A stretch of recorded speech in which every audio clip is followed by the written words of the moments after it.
नमस्कार,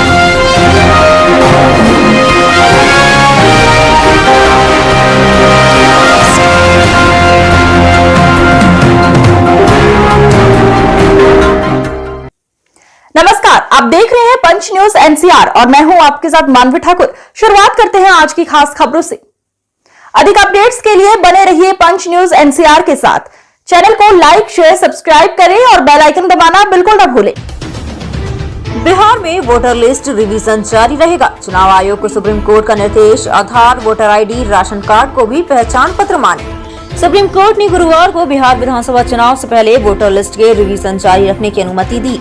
अदालत ने इसे संवैधानिक जिम्मेदारी बताया। सुप्रीम कोर्ट में जस्टिस सुधांशु धूलिया और जस्टिस जयमाल्या बागची की बेंच ने विशेष गहन पुनरीक्षण यानी वोटर लिस्ट रिवीजन की टाइमिंग पर सवाल उठाए। अदालत ने चुनाव आयोग से कहा कि बिहार में एसआईआर के दौरान आधार, वोटर आईडी, राशन कार्ड को भी पहचान पत्र माना जाए। बेंच के मुताबिक 10 विपक्षी दलों के नेताओं समेत किसी भी याचिकाकर्ता ने चुनाव आयोग की इस प्रक्रिया पर अंतरिम रोक की मांग नहीं की है। सुप्रीम कोर्ट ने याचिकाओं पर चुनाव आयोग से 21 जुलाई तक जवाब मांगा। अगली सुनवाई 28 जुलाई के लिए तय की।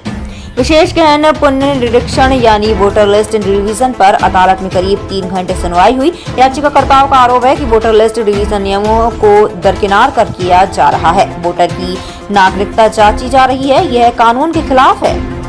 एसआईआर के खिलाफ राजद सांसद मनोज झा, टीएमसी सांसद महुआ मोइत्रा समेत 11 लोगों ने याचिकाएं दाखिल की है। याचिकाकर्ता की ओर से वकील गोपाल शंकर नारायण, कपिल सिब्बल और अभिषेक मनु सिंघवी ने जिक्र की।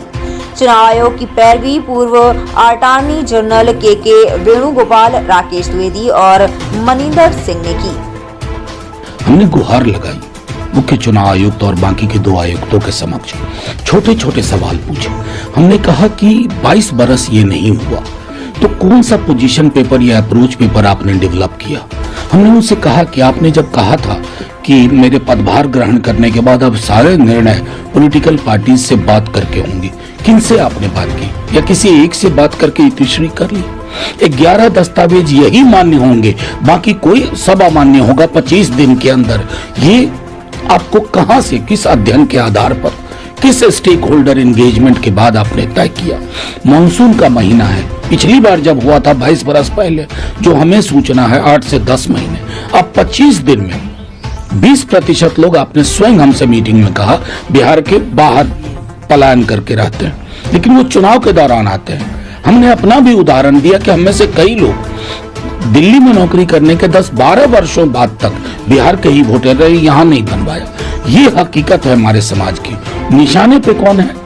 डॉक्यूमेंट डेफिशिएंट स्टेट है सबसे ज्यादा बिहार, जिसको हमारे कई साथी कह रहे हैं, पूरा बिहार कह रहा है वोटबंदी है। उस संदर्भ में हमने गुहार लगाई है माननीय सर्वोच्च न्यायालय से।